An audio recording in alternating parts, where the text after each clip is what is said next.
Salamat sa mapagpalaya pagmamahal.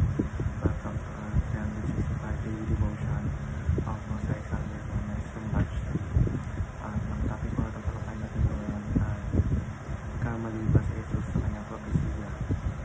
Prophecy of Jesus. Ngayon po ang ating pag-aaralan dito po sa Matthew 24 verse 34 at sampalagay na natin ito sa thesis sa magandang salita ng Diyos.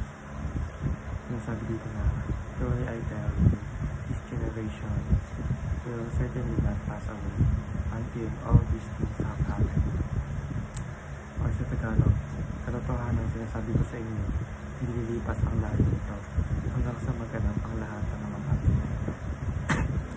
Teachings, the prophecy of Jesus, number 1. It was meant to judge his enemies. Ito ay para tulan ng kanyang mga kaaway.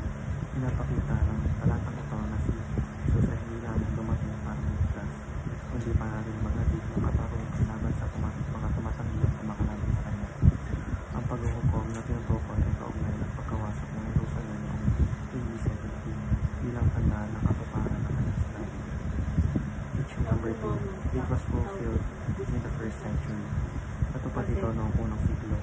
Pinapakita nito na ang mga salita ng Jesus ay hindi basta pangako lamang na patatagalin sa hinaharap, kundi may tiyak na panahon ng katuparan. Nangyari ang mga ito sa mismong henerasyon ng kanyang pinakausap, kaya napatunayan na totoo ang kanyang sinabi. Teaching number 3. It was interpreted accurately by the early church. Naunawaan at pinaliwanag ito ng tama ng unang iglesia. Ang mga alagad at unang simbahan ay malinaw na naunawaan ang pahayag na ito ay tumutukoy sa mga pangyayari sa kanilang panahon. Hindi nila ito binigyan ng maling kahulugan at tinanggap nila ito bilang patunay ng pagiging tunay na propeta ni Jesus. Application number 1. Study the Bible without theological bias.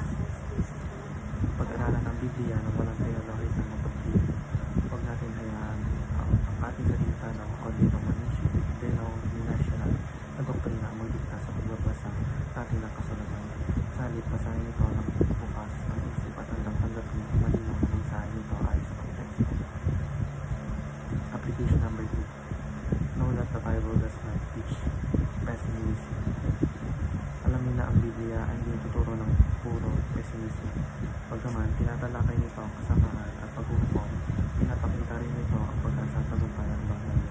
Hindi lang puro takot at kapahamakan, kundi may pag-asa ang pagbabagong hatid ng salita ng Diyos. Application number 3. Take Jesus at His Word without distortion.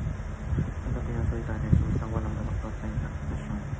Kung sinasabi ni Jesus ay dapat natin tanggapin ang diretsyo at pamilya.